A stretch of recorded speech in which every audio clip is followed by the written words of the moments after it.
Jack and the Pedestal. Once upon a time, there lived a poor widow and her son Jack. One day, Jack's mother told him to sell their only cow. "But mother," protested Jack, "it is our last cow. If we sell Daisy, then we will have no milk. And if we have no milk, we cannot sell anything to earn a living. She is, in effect, a cash cow. I learned all about that at school in economics." "Don't you try and show me up by using long words," snapped Jack's mother. "Economics isn't a long word." "Yes, it is, and so is cow and milk. Now get to market and stop defying me, or you will feel the back of my hand, you good-for-nothing." So Jack set off for the market with Daisy, and en route he met a man who declared Daisy to be a fine heifer indeed, and ripe for the milking. He offered to buy Daisy. "What will you give me in return for my cow? How about a gold coin?" asked Jack. "You seem a sharp fellow, young man. Tell me, have you studied economics?" asked the man. "Indeed I have," replied Jack. "Good. Well, I offer you these 5 magic beans. Plant them, and you will be able to substitute Daisy here with a cash crop instead." "Fantastic," said Jack. "Mother will be delighted with my economic prowess, although I shall have to draw her a diagram so she can actually understand," smiled Jack. Jack took the beans and handed over Daisy. Jack shed a tear, as he was fond of Daisy, as he was a big animal lover, so her departure was rather moving. When Jack reached home, his mother was furious. "Magic beans, magic beans, you idiot! You are too trusting. I expected you to return with a bag of gold, a new Mercedes E-Class, a holiday booked in Hawaii, and 3 hampers from Fortnum and Mason," shouted Jack's mother. "But mother, that is magical thinking. Nobody would pay that for a cow. But with these beans, I can grow a crop of beans, sell some, and plant more, and thus provide us with a sustainable and environmentally friendly existence." "Balls to that, you idiot! I want the best, and I deserve it too," raged his mother. She cracked him about the head, grabbed the beans, and flung them through the window. "Now, get to bed, and no supper. I have a visitor coming round," hissed Jack's mother. Upset and angry, and hungry also, Jack trudged to bed and eventually fell asleep. The next day, Jack woke up, and he looked out of the window to see a marble pedestal with steps carved into it, and this had sprung up outside. It was very tall, and disappeared from view, going high up into the sky. Jack crept from his room and saw his mother asleep in a bed, with a group of small men splayed around her. "I didn't know she was expecting the bell-ringing team around for supper, but I guess they must be thanking Mother for all her good work with the church," thought Jack, as he quietly left the house and ascended the pedestal. He climbed higher and higher, and, as he did so, he felt happy and elated and special, until when he reached the top, he found a magnificent golden castle. It was most impressive, and as Jack wandered in, he found a huge table laden with the most splendid food. Having been denied any supper, Jack was most hungry, and although he knew it was wrong to steal, he reasoned that there was more than enough food here to eat. He first of all wrote an IOU, and climbed onto the huge table, and set about tucking in. Whilst he was eating, Jack heard a booming voice. "Fee, fi, fo, faff. I smell the blood of an empath. Be he clever or be he a fool, I will provoke him until he gives me fuel." Jack saw a giant enter the massive dining room. Jack hid behind a huge turkey and watched as the giant fed himself before leaving. Jack carefully followed the giant, who was sat counting gold coins into a sack.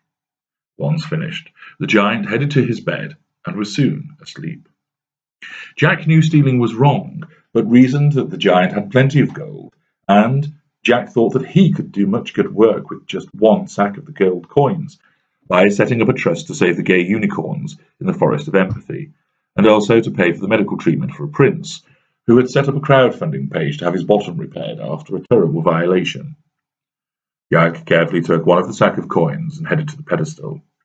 He climbed down and handed the sack to his mother. "Where the hell have you been? The house needs clean—" "Oh, what's this?" asked Jack's mother. "Mother, there is a giant's castle at the top of this pedestal outside," gesticulated Jack. "And this castle is filled with food and riches, more than enough for one person. So I've taken this money, which I shall use to do good for the Save the Gay Unicorn, and—" Yes, you give that money to me and shin back up that pedestal, young man," said Jack's mother, "and you go and see what else you can find. I will invest this money in the meanwhile."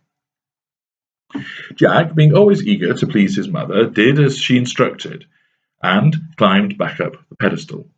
He returned to the giant's castle, and this time found the giant talking to a large hen. The hen seemed unhappy, and this made Jack sad. When the giant fell asleep, Jack grabbed the hen. "Don't worry, chicken. You need plenty of room to roam and peck. This castle's no place for you. You can live on our farm and go where you like." Jack headed down the pedestal, and when he reached the bottom, he entered the cottage to find his mother reclining on a large leather reclining chair, swigging Dirt's champagne and watching Real Housewives of Faraway Land on a huge 4K television screen. "Mother," announced Jack, "I have rescued this hen from the clutches of the giant." Jack plonked the hen down on a group of Gucci boxes. "A hen? You moron! What have you got a useless hen for? Go and get some more." But just then the hen laid a large golden egg. Jack's mother snatched it up, and her eyes shone with greed. "Can the hen live with us rather than in that castle?" asked Jack. Of course it can. I will look after it. You just pop back up that pedestal and see if you can rescue some more animals from the giant. Why don't you see if you can find a sheep with platinum fleece, or a goat with diamond horns, or a cow which squirts out champagne?" Jack smiled, delighted to be pleasing his mother, and bounded back up the pedestal. This time, Jack found the giant listening to a magical harp that was playing the most beautiful tunes, which filled the air with uplifting music. The harp played away until the giant dozed off. Imagine how many people would be made happy listening to that harp play itself. I could organize a benefit concert to raise funds for a search party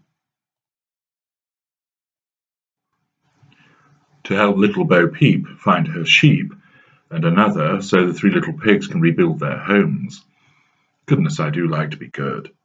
So Jack crept near and grabbed the harp, and as he made for the exit from the castle, the harp, which of course was a musical harp, shouted out to the giant, "Master, master, help me! This boy is stealing me! Help, help, help!" "Fee, fi, fo, faff, I smell the blood of a thieving empath," boomed the giant, and he leapt up, grabbing a massive axe from the wall. Jack ran as fast as he could and reached the pedestal in double-quick time.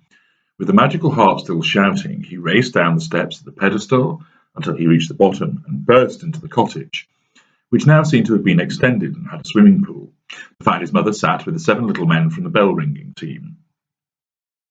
They all wore gold rings, gold necklaces, and gold chains, and were busy eating fried chicken. "Mother, mother, quick, the giant is coming after me. He's climbing down the pedestal." "What's that?" asked his mother. "There's a magical speaking harp that plays itself. It's marvellous, but—" "Does it do requests?" asked one of the 7 little men. Just then the booming voice of the descending giant could be heard. "Be he clever, or be he a fool, I am coming to provoke him to gain his fuel." Jack's mother jumped up, and followed by Jack and the chicken-chomping 7 little men, headed outside. Jack's mother strode with purpose to the pedestal, and showing impressive upper body strength, she pushed the pedestal until it rocked, and then there was a loud cry of anguish, before a huge thud and a cloud of dust in the distance. "Hurrah!" shouted Jack. "The cruel giant is dead." "Sure is, kiddo. When you reach the top, get ready to drop," smiled his mother, as he brushed her hands together. How did you do that? Oh, it's easy knocking someone from their pedestal when you know how, she said. Fantastic. Well, we can go and get the rest of the giant's treasure now and distribute it to the poor and the needy, smiled Jack. Yes. Look, you've had a busy day, said Jack's mother. You go and have some fried chicken in the kitchen, and me and the boys here will go and make sure it's safe up in the castle. Come on, lads. Don't wait up, Jack. Jack's mother and the blinged-up 7 little men began to ascend the pedestal. Jack watched them disappear into the clouds before shrugging. I'd best feed that hen, then. It will be hungry. Where are you, chicken? He asked as he looked around for the strangely absent hen. And Jack never saw his mother again, and found the pedestal gated and secured with barbed wire, closed-circuit television, and attack dogs. So he contented himself with teaching the harp the works of G.T. Huda, for the purposes of spreading the word and enjoying reruns of Up the Garden Empath on the spanking new 4K television. So it wasn't all bad.